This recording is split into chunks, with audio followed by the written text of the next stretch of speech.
ابن مسعود رضی اللہ تعالیٰ عنہ کہتے ہیں اللہ تبارک و تعالیٰ نے ان عورتوں کے اوپر لعنت بھیجی ہے جو گودیاں دبانے والے ہیں.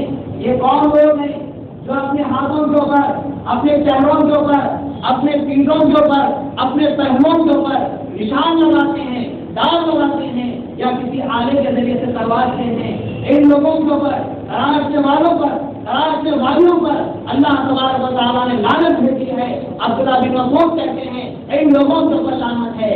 اور اس کے بعد وہ لوگ، وہ عورتیں جو اپنے چہروں کے بالوں کو نوچتی ہیں، یعنی اپنے بہنوں کے بالوں کو ناخنوں سے، انگلیوں سے کھینچ کر نکالتی ہیں خوبصورتی کے لیے، اللہ تبارک و تعالیٰ نے ان لوگوں پر بھی لعنت بھیجی ہے. اور ان عورتوں پر بھی لعنت ہے جو اپنے دانتوں کے اندر، سامنے کے دانتوں کے اندر سوراخ پیدا کرتی ہیں، کام پیدا کر دیتی ہیں تاکہ خوبصورت ان کے دانت نظر آ جائیں. اور یہ لوگ عورتیں چاہتی ہیں، اللہ تبارک و تعالیٰ نے جو خوبصورتی ان کو دی ہے، جو حسن ان کو دیا ہے، اللہ کی پیدائش کے اندر، اللہ کے دیے ہوئے حسن کے اندر تبدیلی لانے، توجہ لانے، اس مقصد کے تحت وہ اپنے جسموں پر ترشواتی ہیں. وہ اپنے بالوں کو، اپنے ہاتھوں سے چہرے کے بالوں کو نوچ کر کھینچ کر نکالتی ہیں اور اسی طریقے سے اپنے دانتوں کے اندر سانس پیدا کر دیتی ہیں. عبداللہ بن مسعود رضی اللہ تعالیٰ عنہ کہتے ہیں اللہ تبارک و تعالیٰ کی ان لوگوں پر لعنت ہے. اور ساتھ ہی کہتے ہیں میں ان لوگوں پر لعنت کیوں نہ بھیجوں جن پر اللہ کے رسول صلی اللہ علیہ وسلم نے لعنت بھیجی ہے، اور وہ بھی اللہ کی کتاب میں موجود ہے. جب عبداللہ بن مسعود رضی اللہ تعالیٰ عنہ نے یہ حدیث بیان کی، ایک خاتون ام یعقوب اٹھی اور کہنے لگی اے ابن مسعود، میں نے قرآن کریم کا مطالعہ کیا ہے، تم نے جس انداز سے عورتوں پر لعنت بھیجی ہے میں نے تو ایسا نہیں پایا.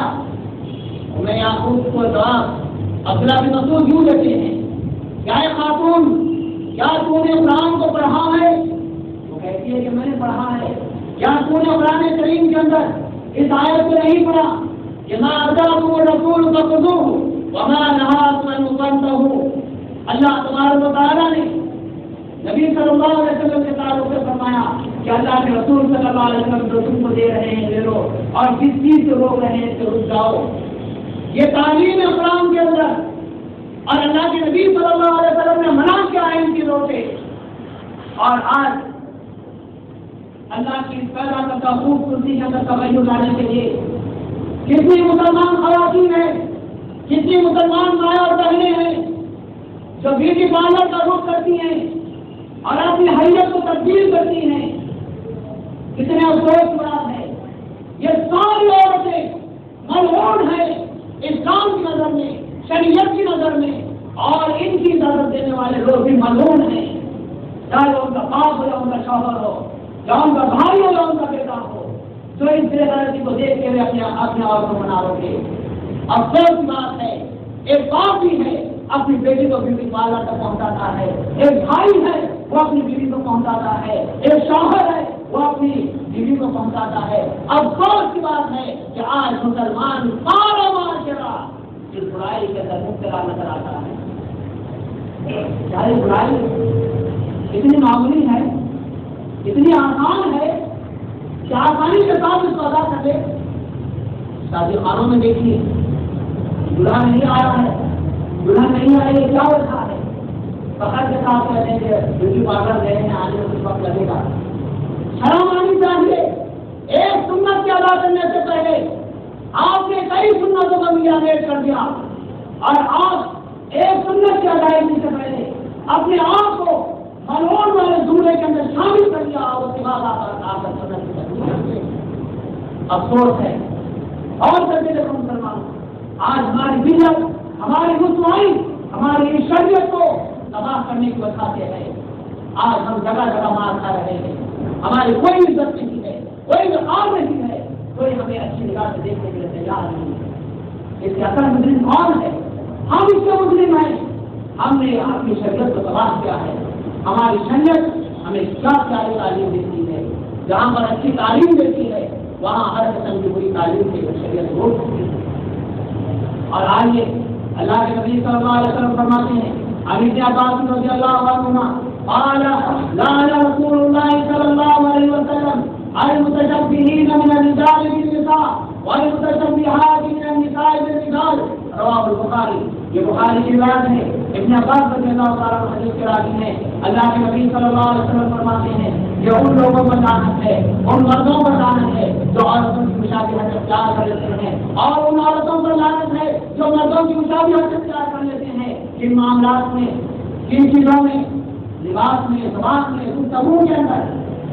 محمد خان جی سے پہلے میں یہ بات کہی ہے, پھر ایک بات کہتا ہوں کہ آج ہمارے مرد اللہ نے ان پر اللہ سے تخلیق کی ہے, یہ جوانی میں قدم رکھنے کے بعد اپنے حلیے کو عورتوں کے مانی بنا لیتے ہیں, اور وہ عورتیں جو جوانی میں پہنچنے کے بعد اللہ تعالیٰ نے جس تصویر پر ان کو پیدا کیا تھا وہ اپنے اندر تبدیل لا کے مردوں کے مقابلے آ جاتی ہیں. اور آج انتظار محترم آپ یہ بھی اس بات کا مشاہدہ چاہیں, یہ کوئی گھٹی سنی بات نہیں ہے. بتاؤ آج اگر کسی کو دیکھ لے شک پیدا ہوتا ہے یہ مرد ہے یا عورت ہے. افسوس کی بات ہے مردوں نے عورتوں کا روپ اختیار کر لیا ہے اور عورتیں مردوں کا روپ اختیار کر لیے ہیں. کیا یہ شریعت تعلیم دیتی ہے؟ اگر آپ اس شریعت کو نہیں اپنا سکتے تو اللہ کے لیے اس شریعت کو رسوا مت کیجیے. آپ مکمل طور پر قائم ہو جائیے, شریعت کے اندر مکمل داخل ہو جائیے, یا پھر صاف طریقے سے شریعت سے باہر ہو جائیے. بلا وجہ اسلام کو, اس شریعت کو, نبی کی تعلیمات کو رسوا کر کے سارے مسلمانوں کو, سارے اسلام کو رسوا مت کیجیے. آئیے اگر یہ چیزیں ہمارے اندر رہیں گی تو اس کا بہت بڑا کامیاب ہمیں بھگتنا پڑے گا. وقت ختم ہو رہا ہے, دوسرا بات آپ کے سامنے رکھ دینا ضروری سمجھتا ہوں. اللہ کے نبی صلی اللہ علیہ وسلم فرماتے ہیں ایما امرأة استأثرت فمرت على قوم ليجدوا من غيرها فهي كذا وكذا يا نزارية. کوئی عورت ان کو لگا کر لوگوں کے قوم میں سے لوگوں کے سامنے سے گزر بھی ہے اور تاکہ اس کی بھوک ان لوگوں تک پہنچ جائے, ان کو لوگوں تک پہنچ جائے. تو اللہ کے نبی صلی اللہ علیہ وسلم فرماتے ہیں کذا وکذا, اس نے ایسا ایسا کیا ہے, مطلب کیا ہے, پڑھ لیا ثانیۃ, وہ عورت ثانیہ کے معنی ہے, اس کو لگا تو نہیں کرنا. کیا یہ عورتوں کے اندر عام بات نہیں ہو گئی ہے؟ کیا عورتیں اپنے گھروں کو سن کو لگا کر باہر نہیں نکلتی, مختلف سیل اپنی جسم پر مار کر باہر نکلتی ہے؟ کون اس کے ذمہ دار ہے؟ کون ان کو یہاں تک اجازت کی ہے؟ محترم اللہ نے کہا کہ تم اپنے آپ کو, اپنے گھر والوں کو جہنم کی آگ سے بچاؤ. کیا ہم نے تیاری کی ہے؟ اپنی ماں کو, اپنی بہن کو, اپنی بیٹی کو, اپنی بیویوں کو جاننے میں مدد بنا رہے ہیں, خرید کے لازمین کے حوالے کر رہے ہیں کہ تمہیں استعمال کرو, بہت خوبصورت, بہت خوشبو والا. ہم اس کا انتظام کر رہے ہیں, ہم برابر برائی میں شامل ہو رہے ہیں. آئیے ابو ہریرہ رضی اللہ تعالیٰ عنہ بیٹھے ہوئے تھے, ایک عورت گزری, آپ نے آواز کی بنایا, فرمایا کہاں کا ارادہ ہے؟ پہلے رہی میں نماز کے لیے جا رہی. ابو ہریرہ نے کہا کہ کیا سنے اس کو لگائے رکھی ہے؟ کہنے لگی کہ ہاں میں نے اس کو لگائی ہے. آگے لوٹ جا یہاں سے اپنے گھر کا اور گزر کر اس کے بعد مسجد میں لیا. اس کے بعد کہتے ہیں اللہ کے نبی صلی اللہ علیہ وسلم نے عورت کو اس کو لگا کر مسجد میں آنے سے منع کیا ہے, اور آپ نے کروایا اس عورت کو لوٹ کر غسل کرنا چاہیے. حتیٰ یرجع, پتہ بدل گیا یہاں تک اس کو لوٹ جانا چاہیے اور اس کو غسل کر لینا چاہیے. اب آپ بولیں گے وہ تو صرف تم کو استعمال کی, کوئی غلط حرکت نہیں کی, کسی سے بات نہیں کی, کسی کی طرف نہیں دیکھی. اللہ نے محترم اس عورت کے ساتھ پیغام ہوتا ہے تو لوگوں کو اس عورت کی طرف مائل کرتا ہے. یہ تو مائل نہیں ہوئی, لیکن مائل کرنے کا سامان اس نے استعمال کیا ہے اور لوگ اپنی طرف مائل ہونے لگے ہیں. گویا زناکاری کو, بدکاری کو دعوت دینے کا ذریعہ ہے. آج مسجدوں کے اندر نماز کے لیے آتے ہیں تو دیو و زینت کے ساتھ آتے ہیں, اور جب سے اللہ کے نبی صلی اللہ علیہ وسلم کے دور میں بھی مسجد نبوی میں نبی صلی اللہ علیہ وسلم کے ساتھ خواتین کی مسجد کو آیا کرتی آپ کی پیچھے نماز پڑھا کرتی. اللہ کے نبی صلی اللہ علیہ وسلم کہنے لگے کہ میں چاہتا ہوں کہ عورتوں کے لیے دروازہ مختص کر دیا جائے اور اس کے بعد عورتوں کے لیے دروازہ مختص کر دیا گیا. اور ایک صحابی کہتے ہیں حضرت نافع کتابی کہتے ہیں جب عورتوں کا دروازہ مختص کر دیا گیا عمر رضی اللہ تعالیٰ عنہ جب سے دروازہ مختص کیا گیا اس کے بعد سے اپنی ساری زندگی کبھی اس دروازے سے داخل نہیں ہوئی. ایک دلیل تو یہ ہوئی کہ نماز کو نبی صلی اللہ علیہ وسلم کے دور میں بھی خواتین مسجد میں آیا کرتی تھی. مسجد نبی میں خواتین کی سمے کی سیوا کرتی تھی اور ان کے لیے الگ سے دروازہ لگا دیا گیا تھا. اور دوسری بات یہ کہ نماز کو آنے کے لیے اللہ کے نبی صلی اللہ علیہ وسلم نے تاکید کرتی ہے خود کو لگا کرنا ہے. آئیے عزیزان محترم آخری بات آخری حدیث اگر ہمارا یہی عمل رہے گا یہی حالت رہے گی اگر ہم برائیوں سے بات نہیں آئیں گے اللہ کے نبی صلی اللہ علیہ وسلم کا یہ فرمان سن لیجیے. آپ صلی اللہ علیہ وسلم فرماتے ہیں هذه الامه میری اس امت کے اندر حسن وموتن وقذف فقال رجل من المسلمين یا رسول اللہ ومتى ذلك قال اذا ظهرت القيام والمعازف وشربت الخمور رواه الترمذي کتاب الجنان. نبی صلی اللہ علیہ وسلم فرماتے ہیں یہ ترمذی کتاب الجنان کی حدیث ہے کہ میری اس امت کے اندر 3 قسم کے عذاب موجود ہوں گے. کیا عذاب رہیں گے؟ ہر کون لوگوں کو زمین میں دھسا دیا جائے گا ہر کون یا ان کے اوپر پتھروں کی بارش نازل کی جائے گی وہ ہر کون یا ان کے چہروں کو تبدیل کر دیا جائے گا. مسلمان کی جماعت میں سے ایک شخص تھا اور کہنے لگا اے اللہ کے نبی صلی اللہ علیہ وسلم یہ کب ہوگا یہ عذاب کب آئیں گے؟ جب آپ نے کہا کہ جب اس قوم کے اندر گانا بجانا عام ہو جائے گا جب اس قوم کے اندر زناکاری عام ہو جائے گی جب اس قوم کے اندر شراب کثرت سے کیا جانے لگے گا اس وقت اللہ تبارک و تعالیٰ 3 قسم کے عذاب نازل کرے گا.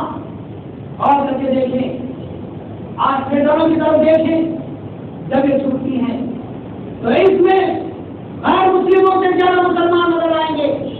آج مسلمانوں کے اندر ایک شوق ہے ایک جذبہ ہے کہ جو فلم آتی ہے پہلے جا کر اس کا دیدار کر لے تاکہ اپنے آخرت میں جہنم کے پیچھے جگہ بھی محفوظ ہو جائے.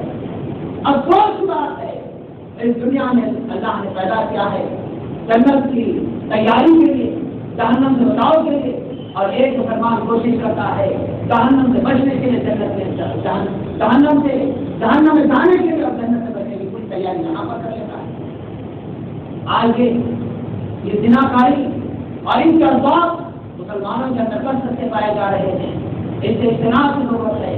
گانا بجانا ہمارے اندر کثرت سے چل رہا ہے. اس سے اجتناب کی ضرورت ہے. اور شراب خوری کی مسلمانوں کے اندر دن بدن رفتہ برفتہ تیزی سے جلد پڑ رہی ہے. آج مسلمانوں کی اکثریت شراب نوشی میں مبتلا ہے. کچھ بعید نہیں اللہ کے نبی صلی اللہ علیہ وسلم کا یہ فرمان ہم پر پورا ہو جائے اور اللہ تبارک و تعالیٰ ان تینوں عذابات میں سے کوئی عذاب ہم پر نازل کرے. آپ یہ کہیں گے کہ ہم سے برائی میں مبتلا نہیں ہے شاید ہم بن جائیں گے. آپ اس میں برابر کے شامل اور شریک ہو جائیں گے. اس لیے جو برائی کو دیکھنے کے بعد آپ سے روکا نہیں, برائی سے جانا نہیں, برائی سے بتایا نہیں, خود کو بچے دوسروں کو بتایا نہیں. جب اللہ کا عذاب آئے گا تو سب پر آئے گا, سب کا خاتمہ ہو جائے گا. اور اس سے پہلے اخبارات میں بھی اور شرائط میں بھی اطلاع آئی تھی بعض انگریزی ممالک میں کچھ لوگوں کے چہرے تبدیل ہو گئے, یعنی ان کے چہرے خنزیر کے چمڑے لگا کے ان کے چہرے ہو گئے اور ان کے چہروں پر بال بھی اڑ آئے. یہ اللہ کا عذاب ہے. اللہ کبھی بھی اپنا عذاب نازل کر سکتا ہے. دیکھیے مختلف مقامات پر کبھی پھٹ رہی ہے, زلزلے آ رہے ہیں اور لوگ زمینوں کے اندر دفن ہو رہے ہیں. یہ عبرت ہے, ہماری شخصیت ہے. آج جس چیزیں وہاں ہو رہی ہیں کل ہمارے اوپر بھی آ سکتی ہیں. لمحے بھر میں ہماری ساری زندگیاں تباہ برباد کر رہ جائیں گی. اللہ سے دعا ہے کہ اللہ تعالیٰ مجھے اور آپ تمام کو ان تحریری باتوں پر نبی صلی اللہ علیہ وسلم کی سنتوں پر عمل کرنے کی توفیق عطا فرما. ہر برائی سے، ہر شر سے، ہر خرابی سے محفوظ فرما. سبحان ربک رب العزة عما یصفون وسلام علی المرسلین والحمد للہ رب العالمین.